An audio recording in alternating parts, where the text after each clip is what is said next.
Hey everybody, welcome to the pregame hangouts. These are some of the dungeon scrollers, and we are on Team Hut this week. Woo! Woohoo! Woo-hoo. So, how's everyone doing? I said I wasn't ready because I was still chewing, and Yang Yang started the show anyway, so Yeah. I'm grumpy. So you get a little food, Excellent. food ASMR action on the. Gotta keep you on your toes. Yuck. I don't want to listen to people chew. Is that a thing? Is that a It thing? is a thing. It's very Ew. much a thing. It is. Ew. Like the No, thank you. crunch of a celery Mhm. stick. Oh my god. That is not for me. Yeah. Ooh, negative calories. Ooh. Yeah. Yeah. Part of This session like, brought just to for you that, in I'm not part- going to mute the fork sound. But This No. session Oh brought my to god, you I'm in gonna part mute you. by- I'm gonna mute for you. Oh, sorry. What? This session brought to you in part by Blade and Bow Bourbon. Not a sponsor, but you know, Yay. Cool name it has a for little a D&D key stream. that comes with it. Oh. I haven't really figured out what the key's for, but Mm. like I don't need the key to open the bottle. It's the key to your heart. Apparently, key to my heart is good bourbon, which you're you all officially know pre-gaming it because in the you've got pre-game. me good bourbon before. So Mhm. Yeah, so we excited to get back to Westgate and then back to Team Witch Hut. oh yeah, we're definitely not going to Westgate though. Oh, right. You're off in the woods somewhere. Actually, I know exactly where you are, but you don't necessarily know exactly where you are. I feel like Yeah. the characters should have a sense of the geography of their, chosen homeland to some extent. I think you will Somebody's got to have a survival score high enough to be able to use a compass and a map. I think you'll see a landmark that'll point it out to you.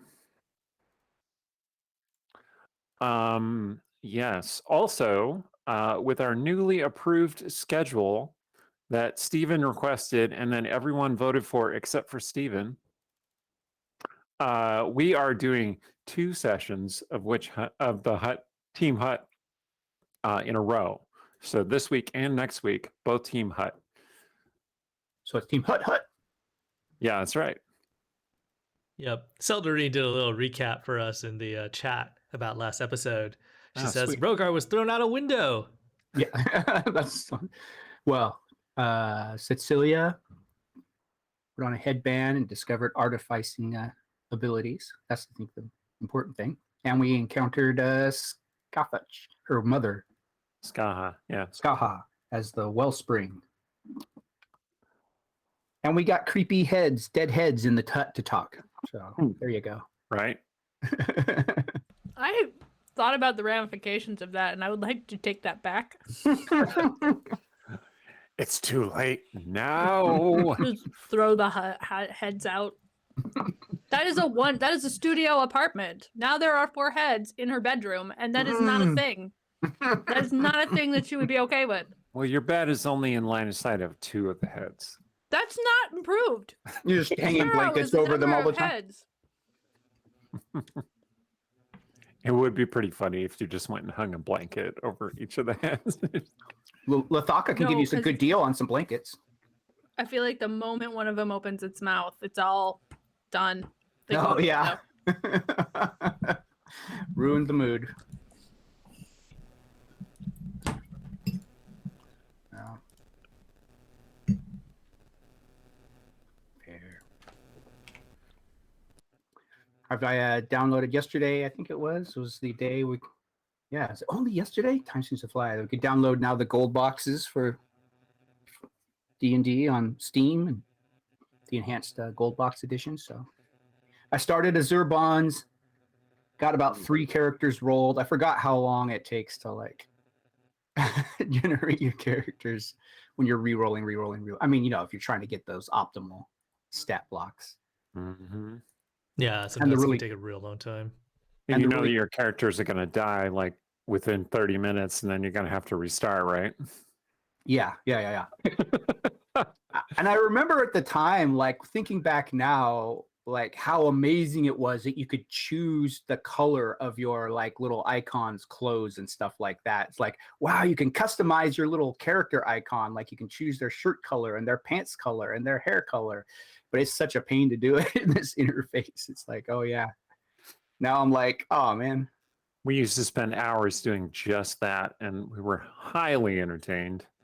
Yeah, I mean, people still suspect- spend hours doing just that, and they're still Yeah. highly entertained. it's very true.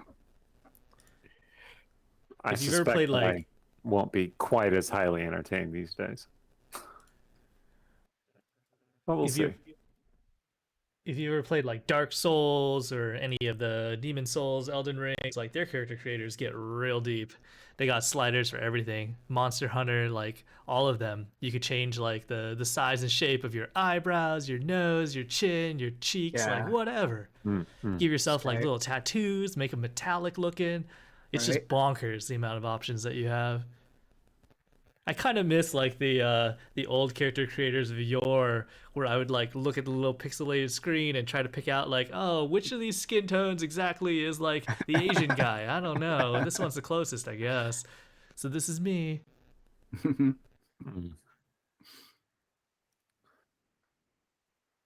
Yeah.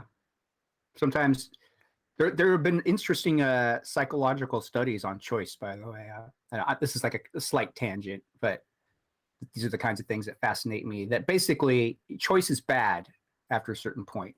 So where they did studies like where they did a thing like a photography class, and then the people got to choose like they bring in like 5 master paintings, for example, and say, we're going to give you, we want you to rank these. What do you think is the coolest, your favorite painting, the least favorite painting?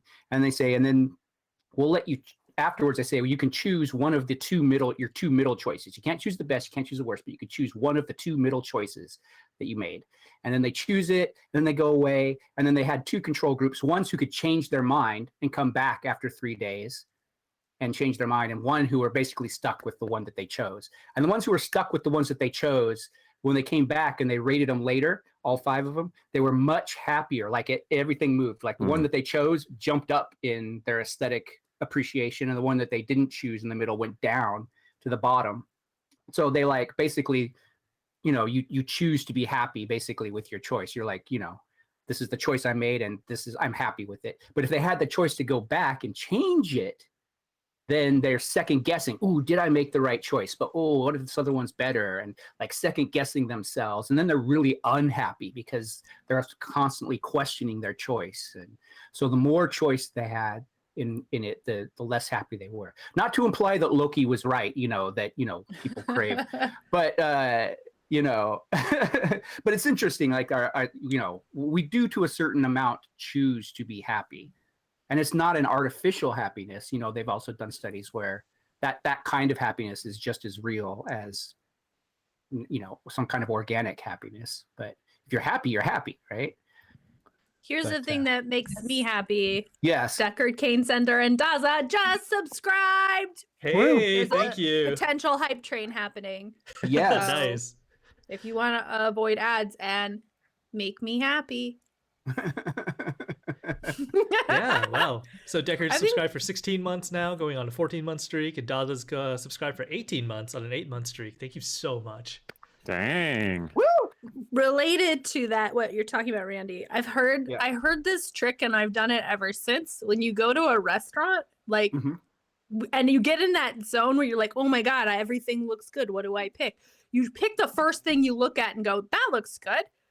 Because it probably is, and you'll enjoy it very much. And at that point, there's really no need to go weighing every other option. If No. you want to look at the menu after that and you can handle that level of like, but there were other choices, cool. But I've been much happier going to restaurants since I just absorbed that, like that one. You don't even have to start at the top of the menu if you want to feel like you're really in control of it. Uh-huh. Like, yes, they put them in that order, so you'll pick certain things, but Well, that's interesting. I never really thought about the psychology of menu design. Like, Oh, that they yeah. would put things up to the top where they want you to choose because it's they probably absolutely cheaper for order them to them in a make. particular way. Yep. Mm. It's I can't remember who was telling me about that. I have a friend who works in restaurants. He's actually a sommelier. And he randomly texted me a couple days ago. So I'm like, oh, Martin probably told me, but I don't know that Martin's the one who told me this. But we have had conversations about these kinds of things, and it's very interesting. Yeah. I mean, I knew about like, the whole shopping thing. Like they put the things that are appealing to kids on the low and the healthy choices up at the boring choices up at the top, practically out of reach and all that kind of stuff. Make you feel like you're working for it. Yeah. So if anyone right now, if anyone in the chat, if you ever hear any buzzing or anything, we're having some gremlins that are assaulting us. So I feel like this is the most minor tech gremlin we've had in a while. I'll take the buzz over the. Where It's did like my audio go? Yeah. it's like a 3 hit Why is point Rhiannon gremlin. being tortured by the sound of her own voice back at her? oh my god. That one. Last episode, I loved opening up on the opener, and then I just see your face. You're like, no.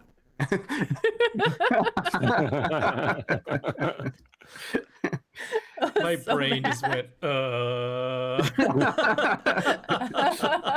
the feed. Cut the feed.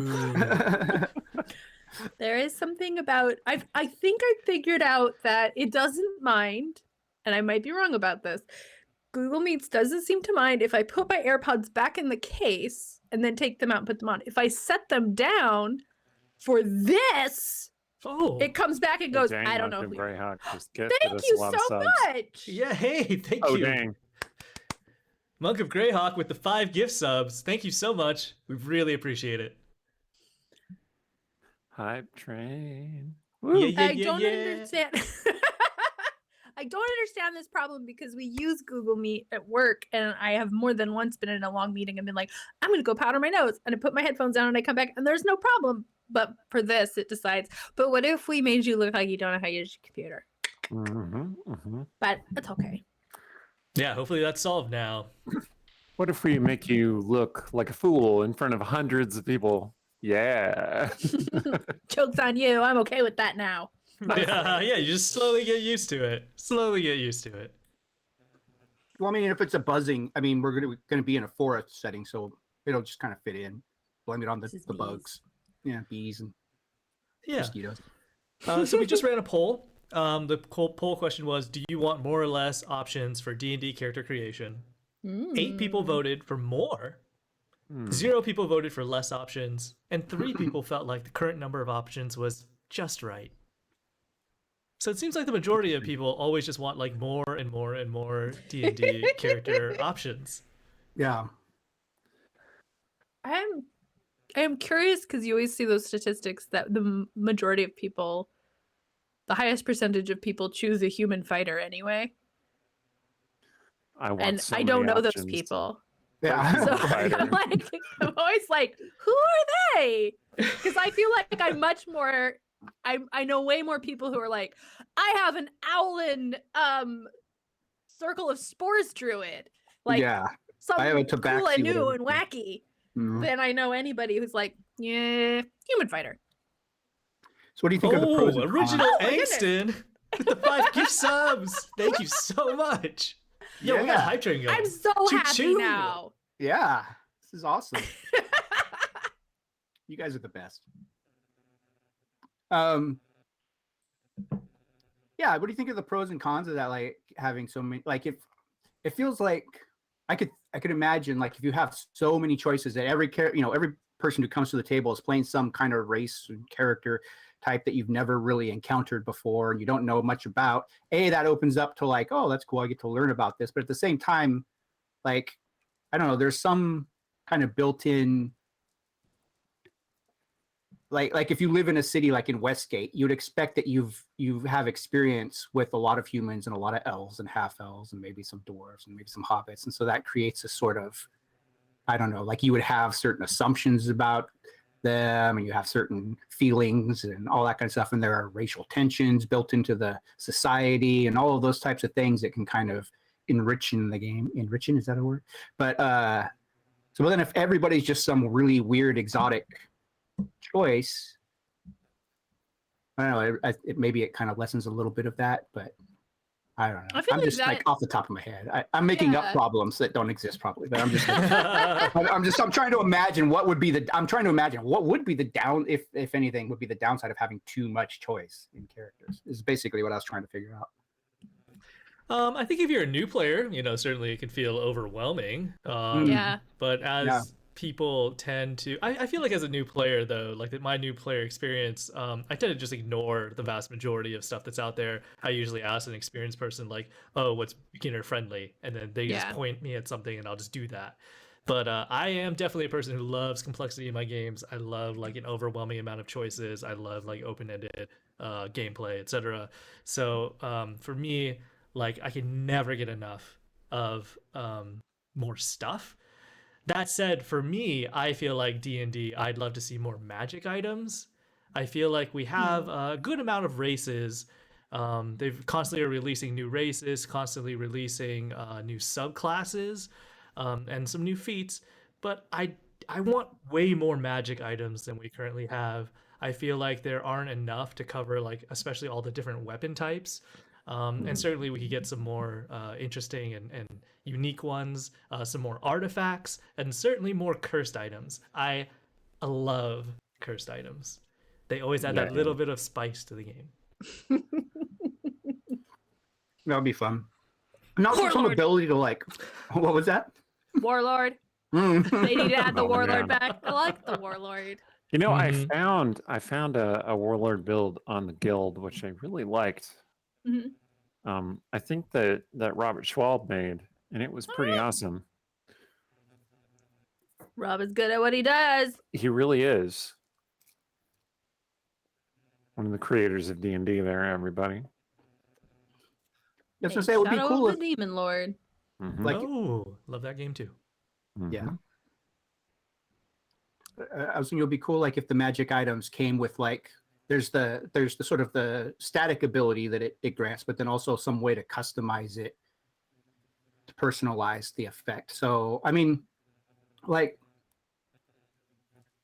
if you're a like just taking clerics for example, if I'm a cleric that worships a war god, maybe that the ability is more geared towards like maybe metals and strength and I mean, I can imagine it. Whereas if you worship, say, Sharon-Lar, goddess of love and life, maybe it would have enhanced something spiritually or some element that aligns with that sort of like you can customize the effect and customize sort of the I don't know customize the magic to a certain extent. Like if there was sort of a mix and match sort of a system like that where you could that would allow you to increase in kind of the number of magical items by taking a certain number of magical items and then adding a customizable aspect to them to expand like the variety of those. I'm rambling again. Sorry. Anyway, It's okay. Hey, there's a new poll up. If you haven't voted, we can only get 5 options, so we threw in 5 options there of what you want to see more out of D&D. Just to take a poll from our viewership. Also, thank you so much for cheering 1,000 bits, Meyer Doug. We really appreciate it. Sometimes we don't see the you. bits as clearly They're as the sneaky. subs. They are. Mhm, mhm. Another thing I think people there's more coming out, but more campaign settings. Because I think I like those for I only have so much DMing experience, but what I think they're nice for is even if you're not like, yes, that's what I want to do, it's nice to have like set pieces you can pull off of if that's more your jam. And there are a lot of things that I know people are like, oh, I missed that. So more of that. Deckard Kane Sender for 5 gift subs. Thank you so much. We really appreciate it. Thank you. Hype Train Hangout. Yeah. Oh man. I think that's actually an interesting question though, Aaron. Like, do you prefer new settings, like completely new? Or do you prefer what they're doing right now, which is sort of like creating, well, I guess they're giving us both. But do you like it where they're like reinventing prior settings? So I have said this before. Came to D&D very late, so I don't have a lot of like nostalgia feels for old setting stuff. I'm like, yep, I know Miss Stara is a thing, but I'm not like holding up a sign outside Watsy.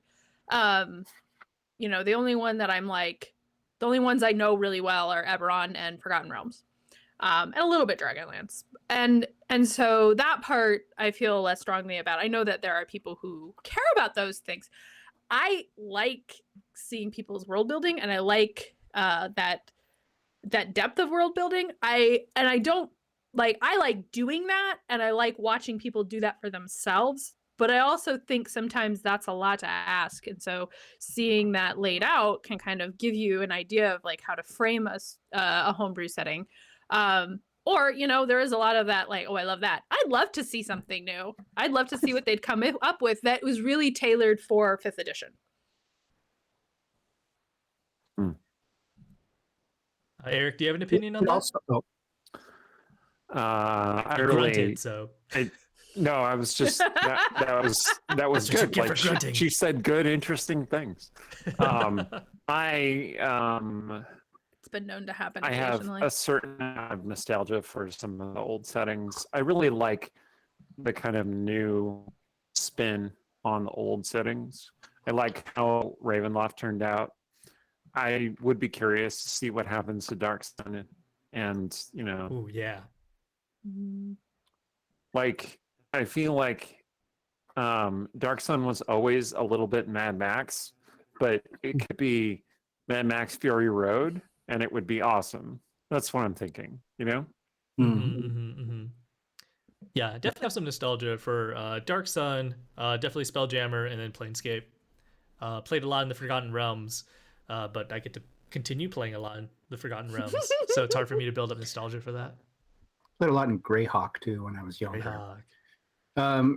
I think, yeah. The thing I like about some of these campaign modules though too is that if you're going to create a character that is from that area or something, you don't have to. Even if your campaign isn't in that area, if you want to create a character from that area, it gives you a lot more to like more cultural, information and stuff that you can use to really inform your character and come up with interesting, like, like if you're from, let's say, like from, Rime of the Frost Maiden area up there, then you're probably pretty good at Scrimshaw because they do all that Scrimshaw of the knucklebone fish kind of a thing, or knucklehead, whatever it is.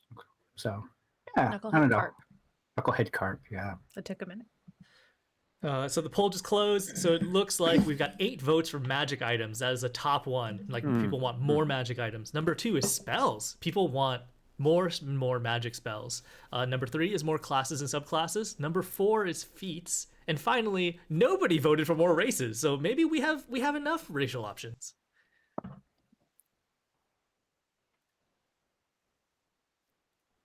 I feel like there was a Champions of Lore, we were talking about like different kinds of animal people, and there was some surprising, like there's no dog people.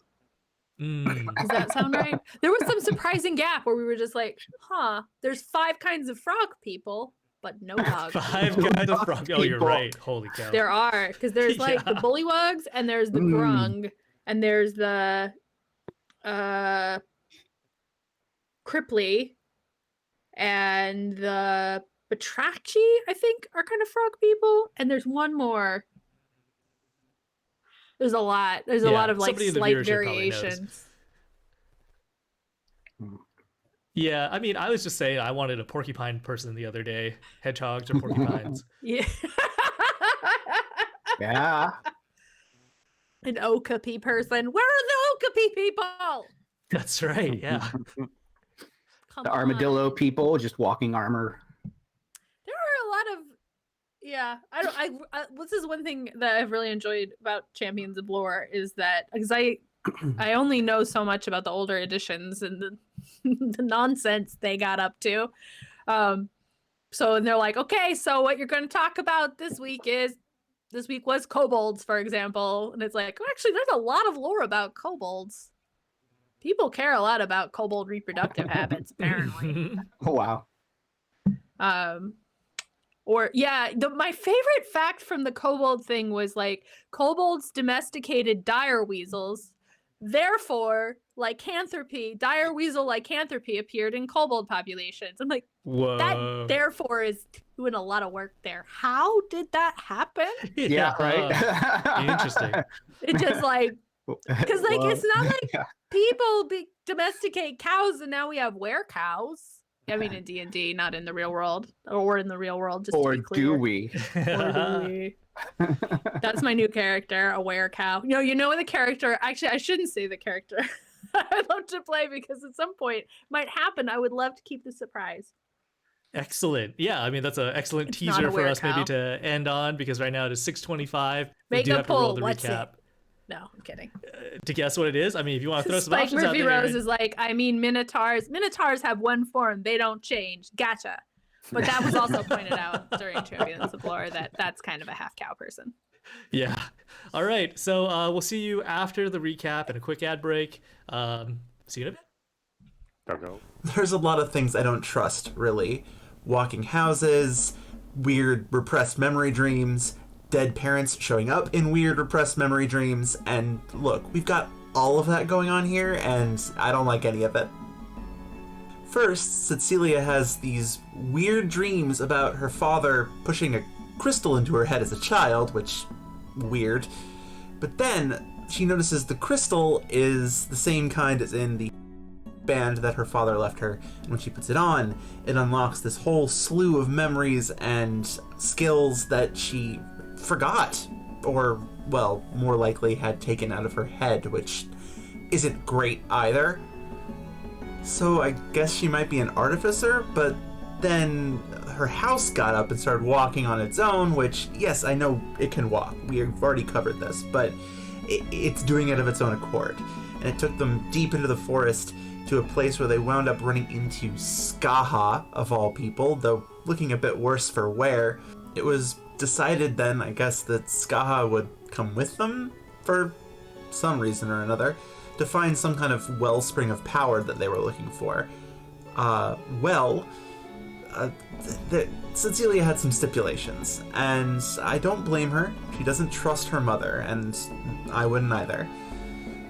Skaha agreed, and on the way, she told her about her birthright, that the power that she had as a warlock or witch, whatever, had come from inside her, that kind of stuff.